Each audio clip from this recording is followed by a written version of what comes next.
1979년도 7월 13일 밤 9시 35분에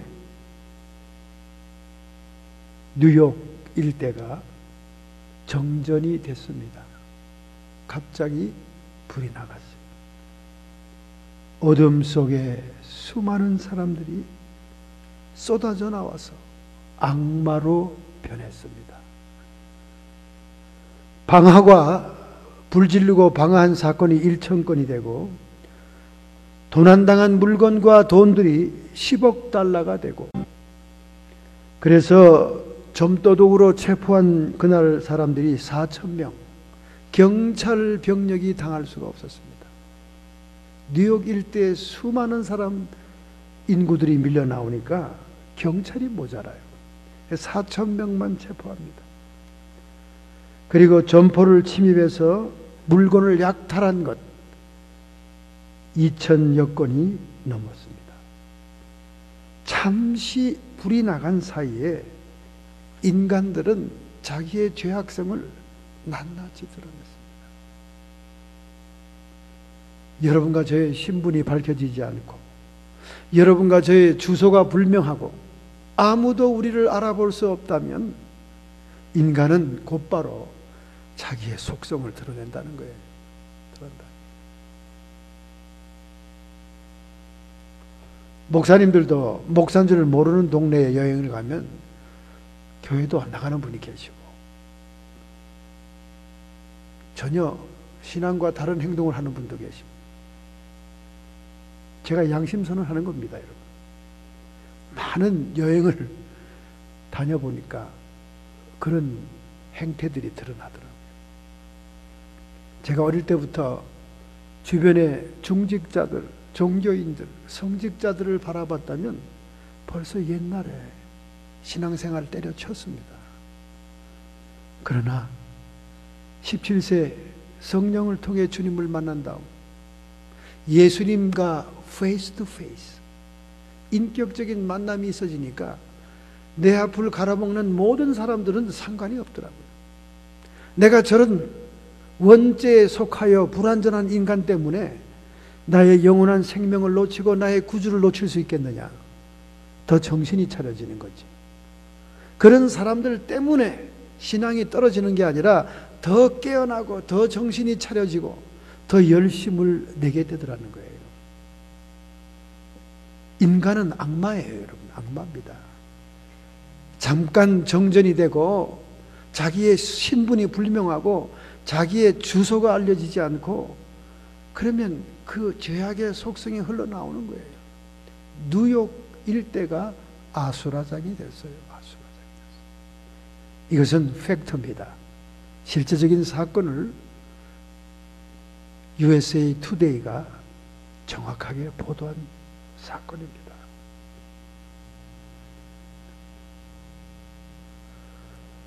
정신분석학자인 지그문드 프로이드가 그런 말을 했어요.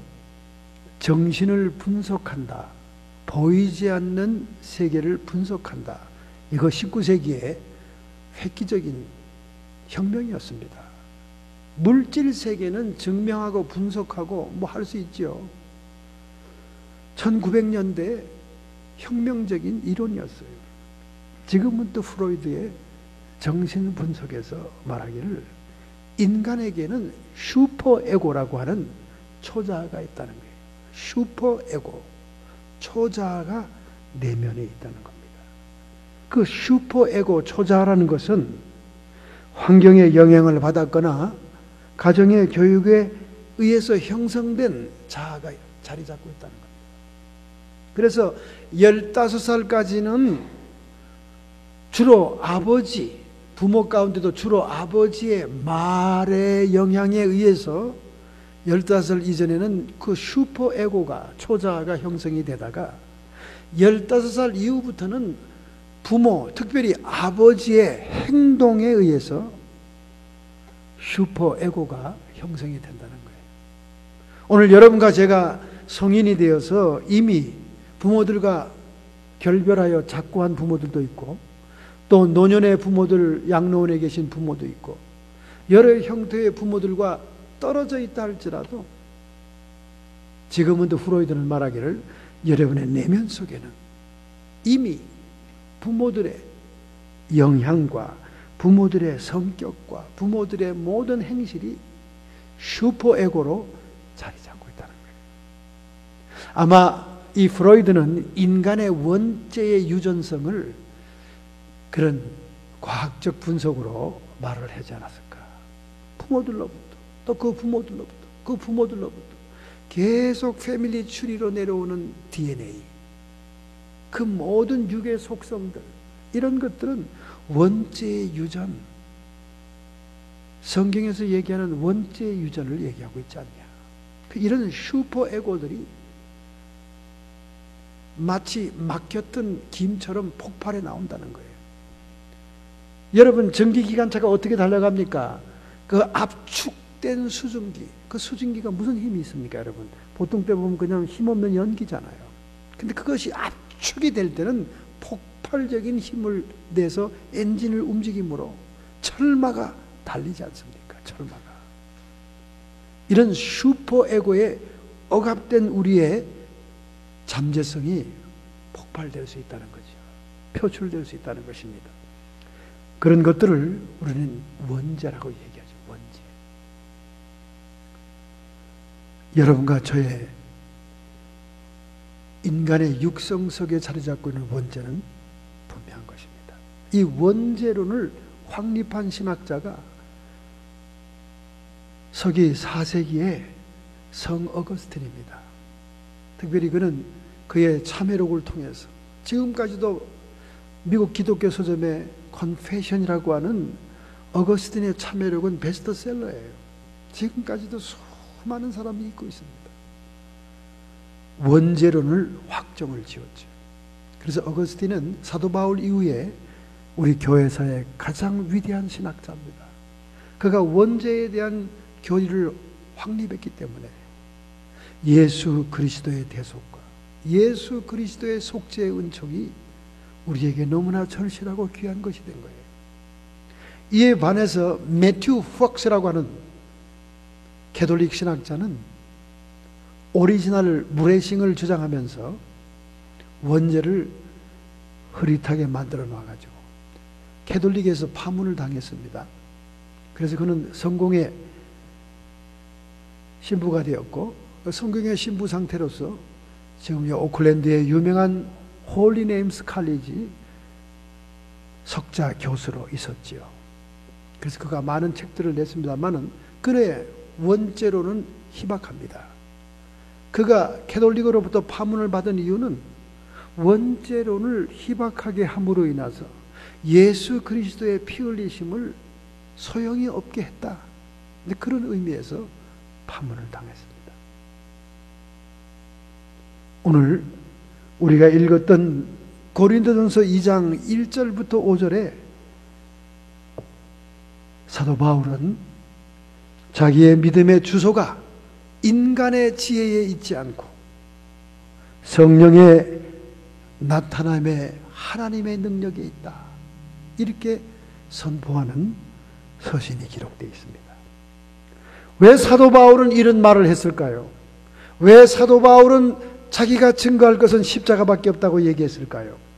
그것은 그가 제2차 전도 여행 서기 50년부터 52년 사이에 아덴을 거쳐 고린도에 도착합니다. 고린도에 도착한 후에는 1년 6개월 동안 복음 증거를 하죠. 그때 수많은 성령의 권능의 역사가 나타나고 이 하나님의 능력을 체험한 자들이 회개하고 세례를 받음으로 고린도 교회라는 교회가 개척이 되지요.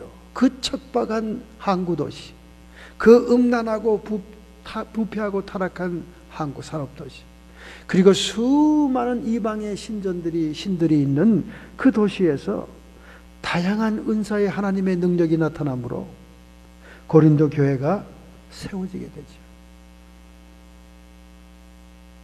그러던 그 교회가 말이죠, 인본주의적인 사고가 들어옵니다. 교회가 개척에 뜨거운 열기가 식어지게 되면 이제 세상 학문이 들어오는 거죠.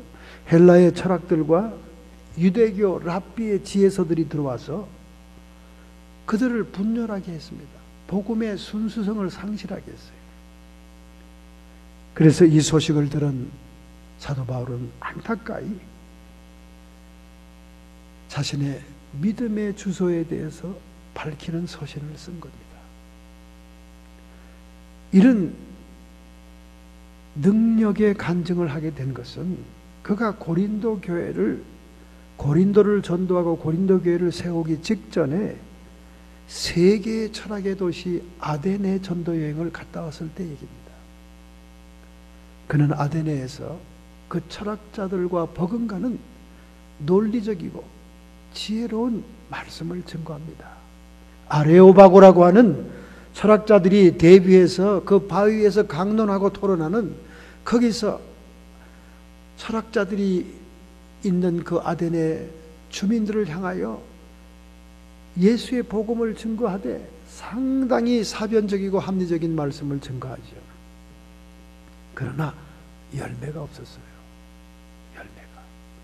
그래서 그는 솔실하게 깨달은 겁니다. 아, 사람의 지혜와 아름다운 철학의 말이 사람들에게 임팩트를 주지 못하는구나. 그래서 그가 아덴에 이어 고린도 전도에서는 성령의 나타남과 하나님의 능력을 중심해서 복음을 증거할 때 수많은 사람들이 변화되고 은혜 받고 교회가 세워졌던 것입니다. 그래서 그 얘기를 하는 거예요. 형제들아, 내가 너희에게 나아가 아덴을 떠나 고린도 전도에 나갔을 때 하나님을 증거할 때에 말과 지혜의 아름다운 것으로 아니하였더니, 말의 지혜와 아름다운 것은 아덴에서 그렇게 했더니 열매가 없었다 그 말이죠. 내가 너희 중에 예수 그리스도와 그의 십자가에 못 박히신 것 외에는 아무것도 알지 아니하기로 작정하였습니다. 내가 너희 가운데 거할 때에 약하며 두려워하며 힘이 떨어노라. 약하며 두려워하며 힘이 떨었다. 이 코린트라고 하는 대도시는 상업도시요, 죄악이 만연한 도시요, 음란과 부도덕한 도시였습니다. 인간적으로 유약하게 짝이 없는 사도 바울이 영적인 전선에서, 영적인 싸움 앞에서 약할 수밖에 없고 두려워할 수밖에 없고 힘이 떨었다. 인간적으로는 그렇게 유약한 마음이 들었다 그 말입니다. 그러나 그는 내 말과 내 전도함이 지혜에 권하는 말로 하지 아니하고 다만 성령의 나타남과 능력으로 하여 너의 믿음이 사람의 지혜에 있지 않고 다만 하나님의 능력에 있게 하려 함이니라. 인간적으로 볼 때는 유약한 상태였지만은 그가 복음의 능력, 성령의 나타남, 하나님의 능력으로 나갔을 때 많은 영혼의 결실이 있었고 교회가 세워지게 되었다. 그 간증을 새롭게 하는 것입니다. 고린도 교회가 세워지게 된 그 역사적인 사실을 하게 되는 것입니다. 그러므로 오늘 여러분과 저의 믿음의 주소는 과연 어디에 있습니까? 오늘 여러분과 저의 믿음의 주소 어디다 둬야 되겠습니까? 첫 번째로 4절 5절의 말씀입니다. 내 말과 내 전도함이 지혜에 권하는 말로 하지 아니하고 다만 성령의 나타남과 능력으로 했다. 인간의 지혜에 우리의 믿음의 주소를 두어서는 안 된다는 것입니다. 아단의 철학의 도시에서 능란한 화술과 철학적인 수사로 말씀을 전파했으나 실패했던 그 사도 바울은 곧이은 고린도의 전도에서는 예수 그리스도의 십자가에 못 박히신 것과 그리고 성령의 능력, 하나님의 능력이 나타남을 인해서 전도의 결실을 맺고 교회가 개척이 됐다는 것입니다.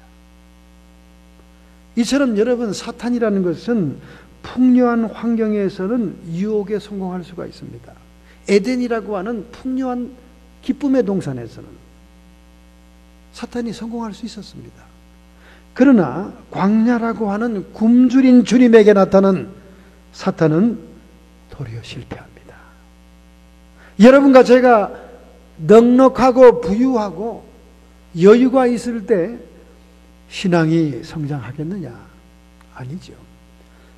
그때에도 사탄의 미혹을 받을 수 있다는 것입니다.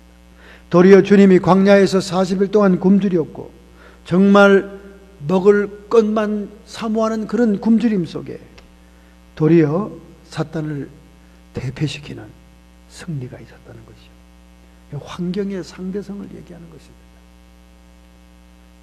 정말 어려운 말과 고급스러운 얘기를 들을 수 있는 철학의 도시였어. 사도 바울의 수려한 철학적인 수사와 인간적인 지혜의 말이 먹히지 않았다는 거예요. 그러나 고린도 상업도시와 같이 음란하고 부패하고 우상의 도시, 타락한 도시에서 오히려 하나님의 권세와 능력이 드러나니까 그들이 회개하고 돌아왔다. 오늘 여러분과 저도 사도 바울처럼 우리의 믿음의 주소를 인간의 지혜에 둬서는 안 된다는 거예요. 인간의 지혜에 둬서는 안 된다는 거예요. 우리의 믿음은 인간적인 것을 근거해서는 안 됩니다. 성경의 인물 가운데 주님의 칭찬을 받은 사람이 있지 않습니까? 도저히 그의 신분을 보아서는 주님의 초청과 칭찬을 받을 만한 인물이 못 돼요. 삭개오라는 인물이 있지 않습니까? 키가 자그마한 사람이었습니다. 그는 세리였어요. 로마의 앞잡이입니다.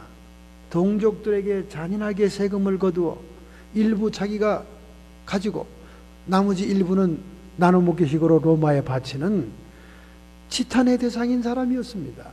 인간으로 취급하지 않는 그런 사람이었어요.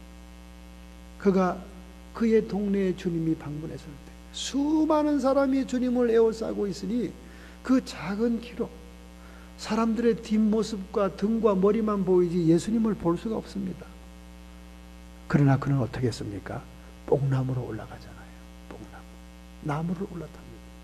나무에 올라가 보니까 모든 사람들이 밑에 있고 예수님과 직접 눈과 눈을 마주치게 된 겁니다. 주님의 말씀에 감동을 받은 그는 주님, 내가 도둑질하는 것처럼 수탈한 세금을 다 4배나 갚겠습니까? 4배나. 율법에는 2배 갚으라고 되어 있는데 자기는 4배를 갚겠다는 거예요. 그리고 자기의 전 재산을 나누어서 가난한 자에 주겠다는 거예요. 얼마나 주님의 얼굴과 얼굴을 마주쳐 감동을 받았으면 그런 고백을 서슴없이 했겠어요. 그러니까 주님이 뭐라 그럽니까? 삭개오야 내려오라. 오늘 너희 집에 구원이 이르렀다. 할렐루야. 그래서 삭개오의 집에 주님이 가잖아요.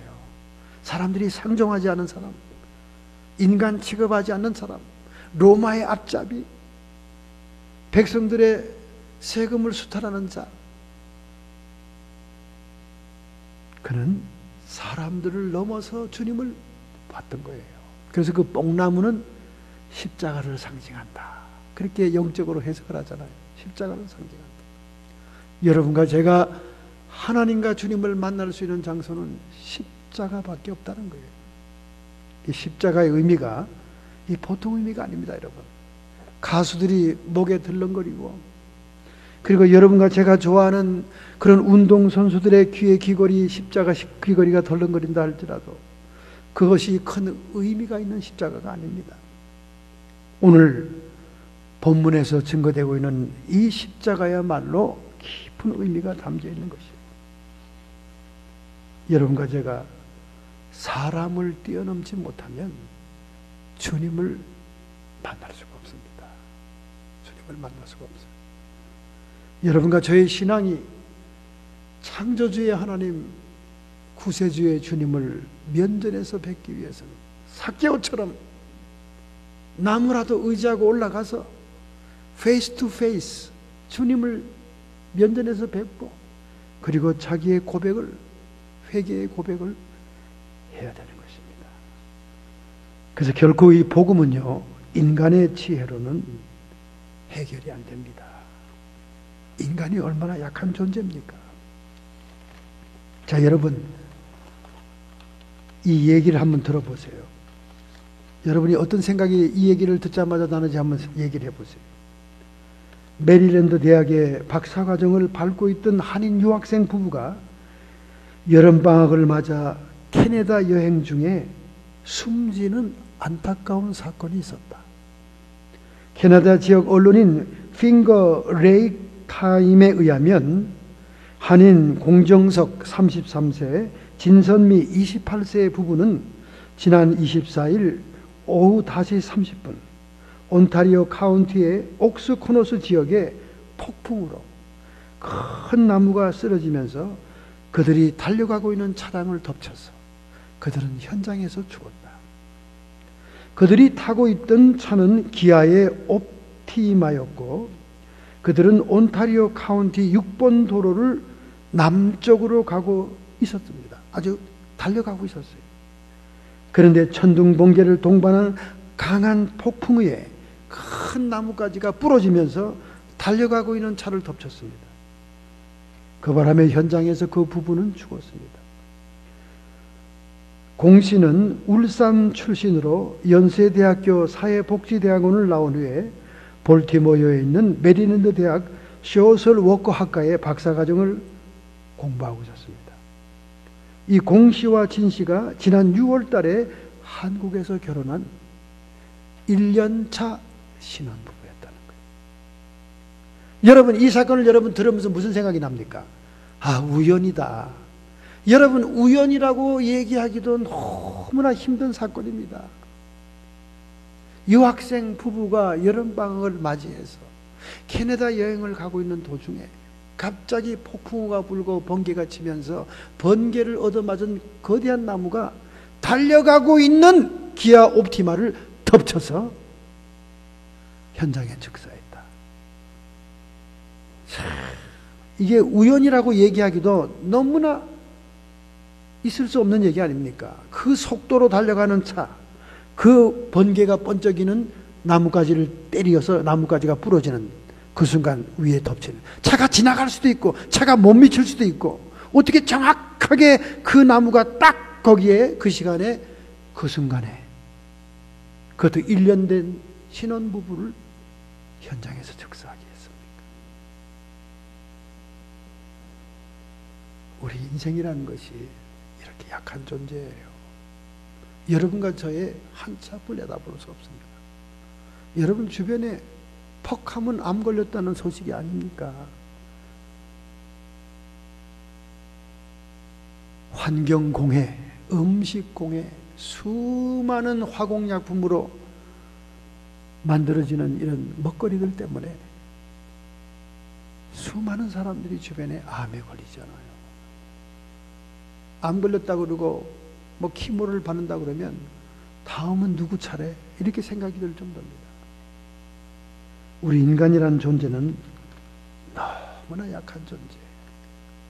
이런 존재를 보면서 여러분이 신앙생활 해서는 안 돼요. 제가 그런 사람을 봤다면 저는 이미 기독교와 교회와는 상관이 없는 인생을 살고 있을 겁니다. 제가 어릴 때부터 본 사람들은 일반 성도가 아닙니다. 중직자요, 성직자요, 목사들이에요. 그런 사람들에게 절망을 느껴서 제가 신앙생활을 버렸다면 벌써 애진작에 버렸죠. 그러나 삭개오처럼 뽕나무에 올라가서 십자가의 사건으로 자기를 부인하는 그런 신앙에 들어갈 때 주님과 페이스 투 페이스 우리의 믿음이 자라나게 되는 것입니다. 여러분의 믿음의 주소가 인간의 지혜에 두어서는 안 된다 그 말이에요. 사람에게 두어서는 안 된다 그 말입니다, 여러분. 그래서는 그 신앙이 올바로 설 수가 없는 겁니다. 흔들릴 수밖에 없는 거예요. 왜? 사람이라는 연약한 존재니까. 한계가 있는 존재니까. 사람의 능력은 우리가 어떻게 기대할 수 없는 것이니까. 얼마나 한계 있는 존재입니까? 모처럼 여름방학을 맞아 그 아름다운 카나다의 산천을 구경하겠다고 부부가 얼마나 들떠서 여행을 갔겠어요. 캐나다의 6번 도로를 지나갔겠습니까? 적어도 시골길이니까 65마일 이상으로 달렸겠죠. 그 65마일로 다니는 기아 옵티마, 거기에 정확한 그 시간에 벼락을 맞아 쓰러지는 나무까지, 그리고 현장에서의 죽음. 이건 우연이라고 하기는, 우연이란 말도 안 맞는 말이에요. 이렇게 우리는 약한 존재입니다. 그래서 사도 바울은 아테네에서 인간의 철학과 철학적인 수서와 아름다운 말로 그들의 수준과 그들의 분위기에 맞는 말씀을 증거하려고 시도했지만은 하나의 철학으로서 그들에게 무시당하는 결실이 없는 복음 전도였음을 깨닫고, 고린도 교회가 세워지던 그때 성령의 나타남과 하나님의 능력으로 이루어진 복음의 역사를 다시 한번 고린도 교인들에게 확인하고 있는 것입니다. 두 번째입니다, 여러분. 두 번째 우리 믿음의 주소는 4, 5절에 있습니다. 너희 믿음이 사람의 지혜에 있지 않고 다만 하나님의 능력에 있게 하려 함이니라. 하나님의 능력에다가 우리 믿음의 주소를 줘야 된다는 그 말입니다. 할렐루야. 신학자 넬스 페레는 신앙인들의 세 단계를 얘기하고 있습니다. 첫째는 전통적인 기독교 신앙을 받아들이는 단계다. 수용의 단계가 있다고 얘기하죠.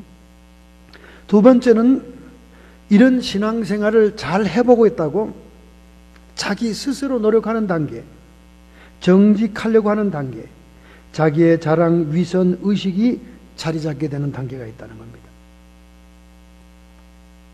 이게 신앙을 보이겠다는 단계라 그 말이죠. 그래서 우리 교회에 인간의 지혜와 인간의 행동으로, 노력으로 신앙인의 모습을 보여보겠다는 그런 사람들이 많아요. 그러다 보면 위선자가 생기고 바리새인과 사두개인이 생기는 것입니다. 세 번째 단계는 이렇게 해도 신앙의 발전이 없으니까 인간의 한계를 깨닫고 하나님의 능력을 의존하는 단계가 온다. 그 하나님의 능력을 의존하는 단계, 그 세 번째 단계라고 해요. 그 첫 번째 단계는 죄인이냐 의인이냐의 단계고, 두 번째 단계는 종이냐의 단계고, 세 번째 단계는 하나님의 아들이 되는 단계다. 첫 번째 단계는 구세주로서 주님을 모시고, 두 번째 단계는 로드, 주님으로서 모시려고 노력을 하고, 세 번째는 아버지로서 하나님을 아버지로 부르는 생명의 연관성이 있는 자녀의 단계에 신앙으로 옮겨가야 된다. 그렇게 신학자 넬스 페레는 말하고 있습니다. 자, 우리의 믿음의 주소가 그럼 인간의 지혜가 아니라면 성령의 능력에 둬야 된다. 로마의 교황 노겐티어스 1243년부터 1254년까지 교황을 한 사람입니다. 이 사람이 금과 은으로 장식된 교황청의 모든 식기와 그릇들을 가리키면서 토마스 아퀴나스에게 이렇게 얘기했습니다. 이보게, 금과 은은 내게 없거니와 하였던 그 초대교회가 이제는 더 이상 아닌 것 같이 생각되지 않나? 보게나 저기 다 금과 은으로 된 그릇들이 아닌가? 화려한 교황청의 가구들을 가리키면서 아퀴나스에게 교황이 자신만만하게 얘기하니까, 그때 토마스 아퀴나스가 말하기를 동시에 예수 그리스도의 이름으로 일어나 걸으라고 하는 능력은 없습니다. 그렇게 얘기했다는 거예요. 토마스 아퀴나스는 캐톨릭의 신학을 체계화한 유명한 신학자지요. 로마의 교황청이 금과 은으로 장식되고 화려하게 장식된 것을 자랑하니까 그 대신 은과 금은 내게 없거니와 나사렛 예수의 이름으로 일어나 걸으라고 하는 하나님의 능력은 사라진 지가 오래되지 않았습니까? 그렇게 교황에게 얘기했다는 것입니다. 종교개혁자 마르틴 루터가 어느 날 매우 지치고 피곤하고 낭망된 모습으로 무기력하게 서재에 앉아 있었습니다. 얼마 후에 루터의 아내는 상복을 입고 나타났어요. 루터는 깜짝 놀라 그의 모습을 보면서 아니 당신 어느 상갓집에 가는 길이요? 누가 장례가 났어? 왜 상복을 입고 왔어? 누가 죽었어? 네, 하나님이 돌아가셨습니다. 아니 지금 무슨 말을 하는 거요? 하나님이 돌아가시다니. 하나님이 살아계시다면 당신이 지금과 같이 이런 맥 빠진 모습으로 앉아 있겠습니까? 내가 당신을 바라볼 때 이제 하나님은 돌아가신 것입니다. 그렇게 아내가 마르틴 루터에 깨우침을 주었던 거예요. 그때 살아계신 하나님을 의지하는 힘이 솟아오르면서 종교개혁자 마르틴 루터는 씩씩하게 자신의 일을 할 수 있었다는 것입니다. 여러분과 저에게 성령의 능력으로 하나님 나라의 능력으로 역사하는 아버지 하나님이 살아계시다니 우리의 믿음은 성령의 나타남과 하나님의 능력에 주소를 둬야 된다는 겁니다. 할렐루야. 사실 이런 하나님의 능력으로 여러분 신앙, 우리의 신앙 속에 체험과 간증이 있으면 우리 신앙은 그렇게 흔들리지 않아요. 흔들리지 않습니다. 실생활의 체험이 있으면요 흔들리지 않아요. 적어도 한 가지 이상의 체험이 있으면 절대로 우리 신앙이 흔들리지 않습니다. 다른 사람에 의해서 좌우되지 않아요. 다른 사람에 의해서 우리 신앙이 왔다 갔다 하지 않습니다. 그래서 여러분과 저의 믿음의 주소는 성령의 나타남, 하나님 나라의 능력에 있어야 되는 것입니다. 할렐루야. 오늘 여러분의 믿음의 주소가 어디에 있습니까? 오늘 여러분의 믿음의 현장이 어디에 뿌리를 내리고 있습니까? 노벨상을 탄 많은 인재들을 연구를 해보니까 그들은 머리가 특별히 좋은 것도 아니요, 그리고 그들이 뭐 특별한 다른 재능이 더 특수한 것이 아니었습니다. 그들은 한 가지 일을 끝까지 마무리한 사람이었다는 특징이 공통적이었어요. 중요하고 많은 업적을 가지고 있고 많은 노력을 한다 할지라도 끝까지 한 가지 일을 마무리하는 성격을 가진 자들이 노벨상을 탔다는 것입니다. 오늘 여러분과 제가 우리의 신앙의 성숙과 성장을 위해서라면 수많은 데 뿌리를 뻗치고 있을 것이 아니라 오직 하나님 나라의 능력과 성령의 나타남에 우리의 뿌리를 둘 때, 주소를 둘 때 우리의 믿음은 살아있고 역사하게 되는 걸로 믿습니다. 할렐루야. 그럼 우리가 어떤 단계를 거쳐야 이렇게 하나님의 능력을 우리의 믿음의 주소로 가질 수 있겠냐 그 말이죠. 그것은 오늘 본문이 얘기하고 있는 것입니다. 2절이죠. 내가 너희 중에 예수 그리스도와 그의 십자가에 못 박힌 것 외에는 아무것도 알지 않기로 작정했다. 십자가라는 거예요. 십자가. 여러분과 제가 인간의 지혜가 아니라 성령의 나타남과 하나님 나라의 능력의 믿음의 주소를 두려면 반드시 십자가를 통과해야 된다. 십자가의 흔적이 있어야 된다. 우리 복음의 핵심은 십자가입니다. 여러분, 십자가. 장식품으로서의 십자가가 아니에요. 가시들이 목에다 칠렁거리면서 악다구리 쓰는 그런 장식품, 여러분과 제가 좋아하는 운동선수들 귀걸이에 다는 십자가, 그런 십자가가 아니에요. 그리고 그림과 이런 데 그냥 그려져 있는 십자가가 아닙니다. 단순히 상징적이고 예술작품으로 십자가가 아니에요. 마태복음 16장 24절에 말씀하지 않습니까? 나를 따라오려거든 자기 십자가를 지고 따를지니라. 할렐루야. 자기 십자가를 져라. 여러분, 십자가의 의미를 알아야 돼요.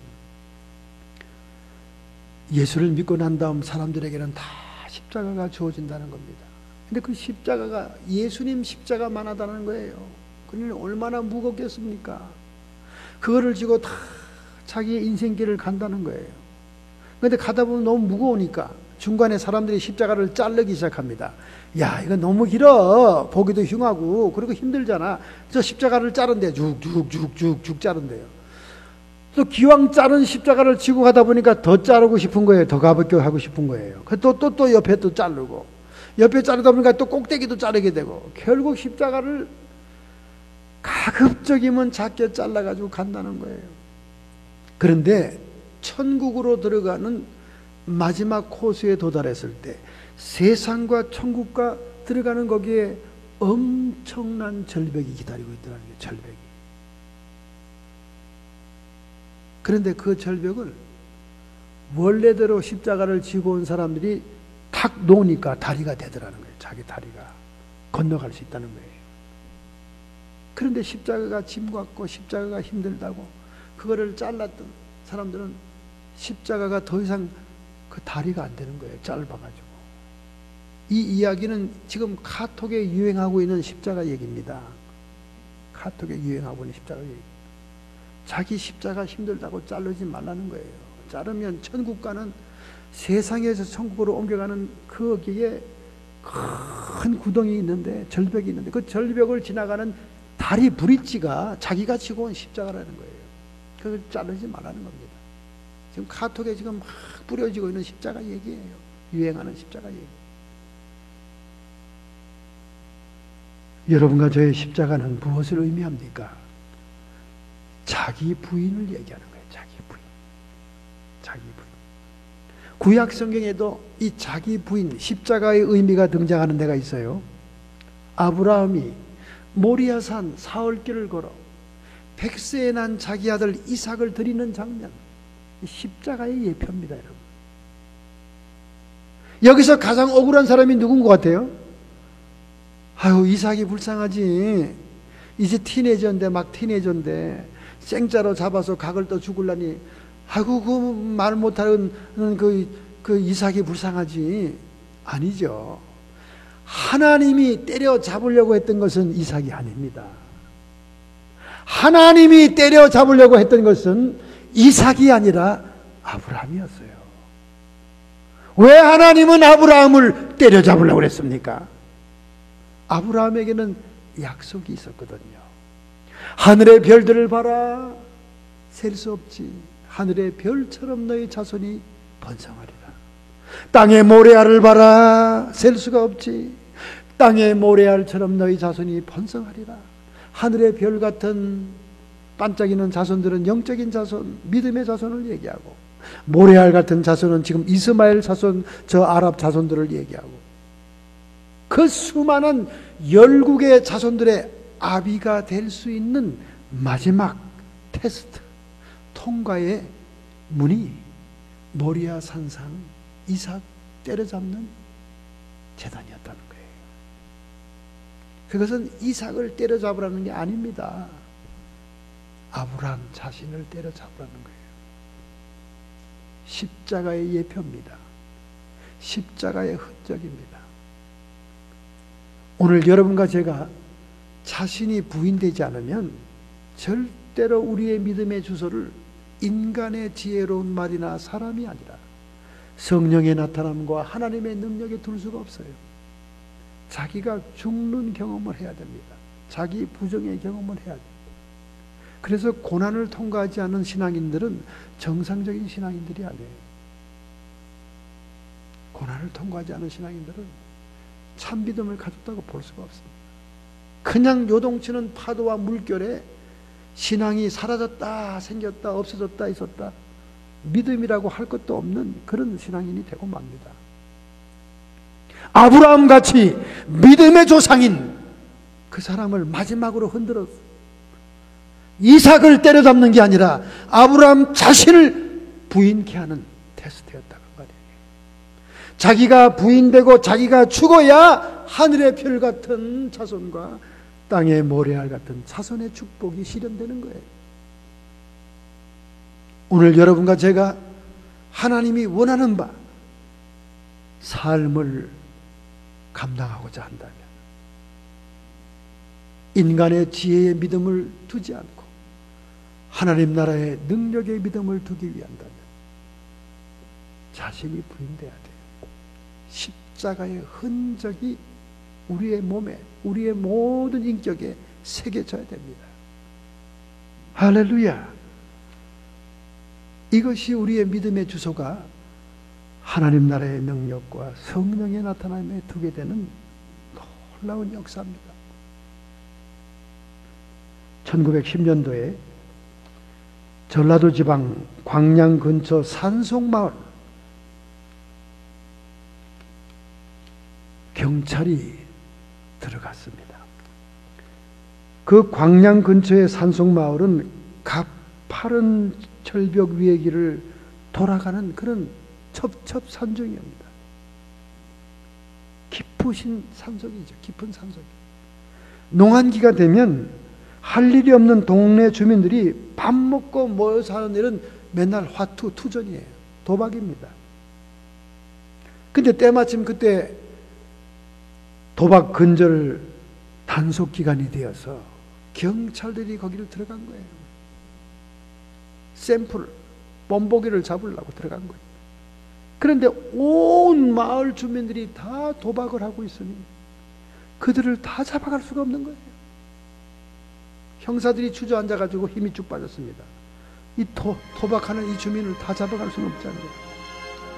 그런데 그 형사 중에 예수 믿는 사람이 있었습니다.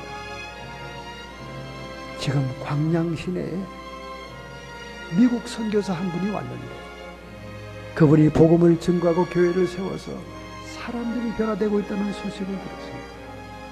오늘 이 주민들을 다 잡아가가지고 본보기로 신문에도 내고 유치장에도 넣어야 되겠지만은 어떻게 주민들 어르신들을 다 잡아갈 수 있겠습니까? 그러니 광양 시내 선교사가 운영하는 교회에 청년 한 명하고 장년 한 명하고 두 사람을 보내서 예수를 좀 배워가세요. 그러면 우리가 오늘 없던 일로 해주겠습니다. 경찰서 잡혀가는 것보다 낫지. 온 마을이 끌려가는 것보다 낫지. 그러니까 아이고 알았어요 형사님들 감사합니다. 우리 청년 중에 성실한 한 사람하고 장년 중에 한 사람 두 사람을 시내에 보내 선교사한테 보내겠습니다. 그 둘을 보낸 거예요. 선교사님이 예배드리고 성경 공부하고 기도하는 데 참여한 것입니다. 정말 몇 날 며칠을 경찰에서 지시한 대로 거기서 배우고 돌아왔어요. 마을의 교회를 섬기겠습니다. 마을의 교회를 섬기겠습니다. 그래 놀라운 것은 그 교회가 왕성하게 부흥이 됩니다. 그 교회에서 26명의 목사가 나옵니다. 할렐루야. 복받은 동네가 됐어요. 도박으로 유치장에 다 끌려갈 그런 처지의 동네가 교회가 세워진 다음에 그 동네 청년들 가운데 26명의 목사가 나옵니다. 그 후에 하나님이 거기를 얼마나 축복하셨는지 몰라요. 광양 제철소가 그곳에 들어오게 됐어요. 할렐루야. 그래서 그 동네 모든 사람들이 그 제철소에 취직이 됩니다. 동네의 변화, 그들의 믿음의 주소를 하나님의 제단에 하나님 나라의 능력에 두니까 하나님은 그들의 모든 일상생활까지 모든 젊은이들이 다 일자리가 있는 그런 동네로 변화시켜준다는 것입니다. 할렐루야.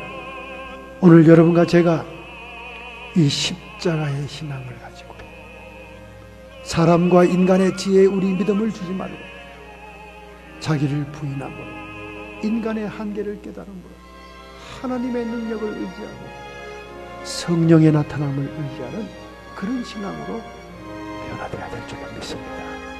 할렐루야. 이러한 믿음과 이러한 신앙을 갖고자 여러분이 결심하고 결단한다면 이 시간 여러분의 가슴에 손을 얹기를 바랍니다. 여러분의 아픈 부분에 손을 얹기를 바랍니다. 전능자의 손길이 함께 하심을 믿습니다.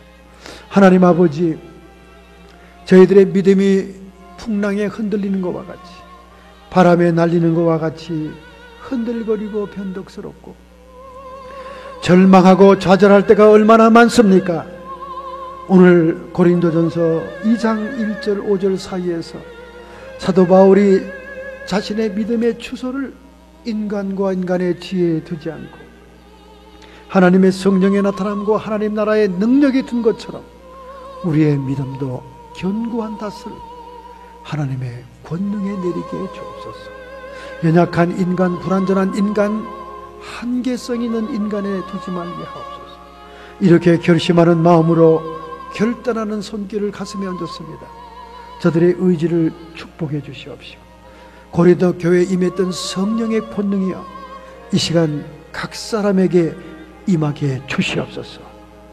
성도의 육체와 정신에 역사하는 모든 질병의 뿌리가 뽑혀지고 예수님의 이름 권능으로 치료함을 받을지어다.